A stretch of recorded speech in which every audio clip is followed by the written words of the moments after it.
How old were you when you watched M. Night Shyamalan, The Sixth Sense back in 1999? Shyamalan had carved his name in the horror genre through that film and made fans going gaga for his plot twists in subsequent films, which there were many hits and many misses. Although since 2015's The Visit, Shyamalan is rediscovering his groove and his upcoming movie Trap with Josh Hartnett looks appetizing.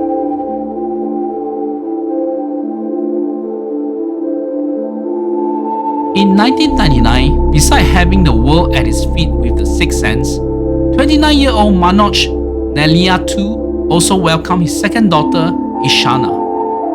Quarter of a century gone, Ishana Night Shyamalan is starting to carve her name as a competent film director like her old man. It started with the second unit director in 2021's Old, followed by writing and directing episodes on the Apple TV Plus original horror series Seven, which M. Night Shyamalan helmed as the showrunner.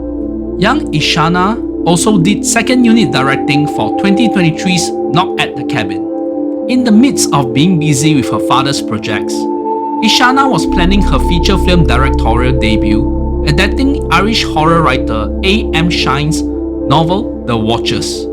The thriller came out in early 2024 without much fanfare, but the year had been spoiled with eagerly anticipated horror offerings and made its theatrical run in June 2024. The prologue of a hiker lost in a dense Irish forest, where he seems to circle back to the same spot, was not unfamiliar to the superstitious upbringing in my part of the world. We immediately get acquainted with the protagonist of this tale, Mina, a pet shop girl who seems to have a lot of emotional baggage from the onset. Mina was played by Dakota Fanning, who had a pretty lukewarm acting career as an adult, wholly different as compared to her screaming days in 2005's War of the Worlds. When you start screaming like that, I can't really. I know that. That's where we're going right now. Rachel, they probably turned around. I know! She also had years been outshone by her sister Elle Fanning, who herself needed a renaissance in her acting career. That said, it was interesting to see Dakota in a lead role, in an Irish fantasy horror no less, and I will talk more on her performance later on. Mina was tasked to bring a beautiful orange-coloured parrot to a zoo, and her solo ride into Galway was not going to plan, as she might have entered a Bermuda Triangle where all technology was to fail. In this creepy coniferous forest, Mina were to find a means of survival with other victims being trapped here, as the inhabitants would come out of the woodworks literally as the sun set. Mina was saved on the initial day by the elder in the brood, Madeline, played by Irish acting treasure Owen Florey, who I mistook as the actress that played Princess Rhaenys from House of the Dragon. The storyline was not too unfamiliar, and it was the creatures in the darkness that drove the audience to wonder, like the characters in the movie, if there's a way out of this predicament. The glass cell which the victims resided reminded me a lot of Jurassic World when Bryce Dallas Howard's character was looking at some dinosaur in the thick shrub. I really enjoyed the suspense, which certainly could have inspirations from Irish or English ancient laws, and the incorporation of modern elements were not too shoddily done.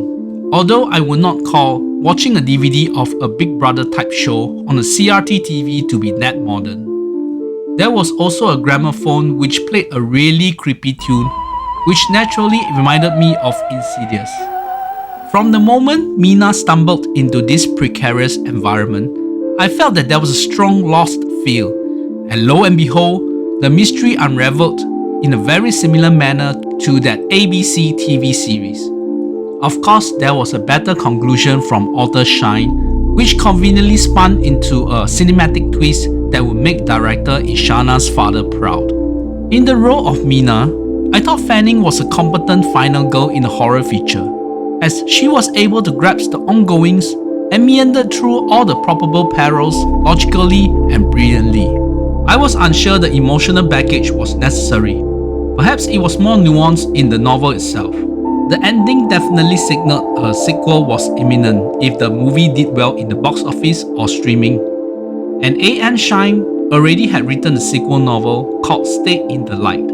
That said, the movie did not do well in the theatrical run, barely made its budget of $30 million internationally. There were some scolding negative reviews from critics, with one Dylan Roth from The Observer simply put, The Watchers was something not director Ishana hoped it would be, a pale imitation of her father's patented style. I felt it was a bit uncalled for. It was definitely not going to measure up to Sixth Sense, Signs, or The Village, but it was not as shoddy as films like The Happening. Ishana Night Shyamalan knew how to tell a story, and she was just testing the water on how she wanted her movies to look. And if this was a debut, I felt her future in filmmaking will be bright. I certainly have an eye on what she wanted to do next. I am awarding The Watchers a 7 out of 10. If you like this review, please click a like and share to your horror film loving cohorts. Do subscribe to this channel as I will try to make a routine with my uploads. You can check out my earlier reviews for the double bill of The Infested and Stink, as well as Svaha the Sixth Finger. A good day to everyone.